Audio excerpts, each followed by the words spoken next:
Hello বন্ধুরা, তোমরা সবাই কেমন আছো? আশা করি সবাই ভালো আছো, আমিও ভালো আছি। তো একজন কমেন্ট করছে, সেই কমেন্টটার উত্তরটা আমি আজকে দেব। দেখো, বাড়িতে কি বলবো আর, বাড়িতে নাইটি পরাটাই বেস্ট। এক জায়গায় গেলে সেইখানে কাপড় পরেই যেতে হয়, আমিও যাই, আমি বাড়িতে নাইটি পরি।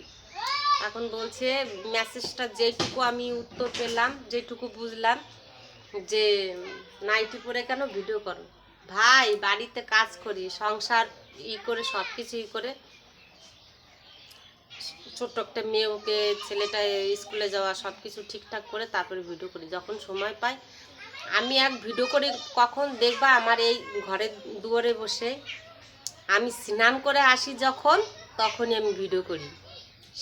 এদিকে আমার সব মানে স্নান করে এসে সব কিছু সারা হয়ে যায়, সাজাগুজো হয়ে যায়, যেটুকু আমি সাজি, সিঁদুর টিঁদুর পরে সব কিছু ঠিকঠাক করে তখনই আমি ভিডিও করি। ভিডিওগুলো তখনই আমি ছাড়ি। আজকে যেরকম ফাঁকা, একটু কাজ কম, আর ছোটো দিনের বেলা তখন তো আরও একদম প্রচণ্ড সমস্যা। আমার মেয়েটাকে পুরো খাওয়াই দিতে হয়, স্নান করানো, সব কিছুই করা ওর। আর ছেলেটাকে তো একটু বড় হয়েছে, তো একটু কথা বললে যেইটুকুই শোনে, একা একা যেইটুকুই বোঝে সেইটুকুই করে। ভাই না, হ্যাঁ বলেছো যে নাইটি পরে কাপড় পরে ভিডিও করলে কি হয়, কিন্তু আমি পারি না, মেন কথা এটা।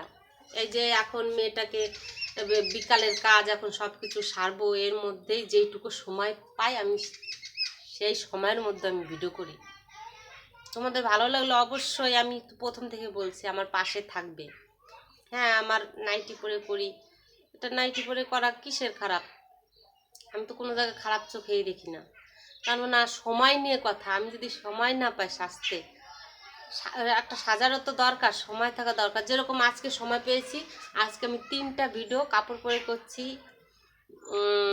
এই এই সাজেই করছি। কাপড় আজকে আমি পরেছি, আজকে বললাম একটু সময় পেয়েছি তাই কাপড়টা পরেছি।